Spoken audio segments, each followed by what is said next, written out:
I'm Ben with the BTC Sessions, and this is your Bullish Bit, brought to you by Citadel 21, the Bitcoiner magazine that you need a subscription to, written for plebs, by plebs, with a ton of eclectic Bitcoiner stuff.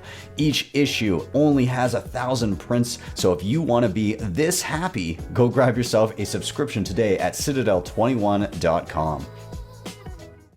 Bitcoin attracts people who have learned the value and maybe realize that they've been undervaluing truth and telling the truth and having something that you can trust, right? And for as long as I can remember, I've always been very like, don't lie to me. Like, we can probably disagree on a lot of things, just don't lie to me. That's kind of the line in the sand.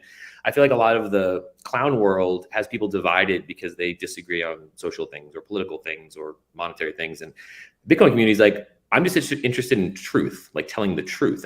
We can have very differing views on a lot of things, but if we don't lie to each other, we're not doing like deceitful things, I can't be that mad at you, right? There's actually a lot of different viewpoints held in the Bitcoin community, a lot of different viewpoints. But the one thing that we're not going to compromise on is like lying. And that's what Bitcoin's all about. It's a truthful ledger, right? It's almost representative of truth. It's the only true thing we have.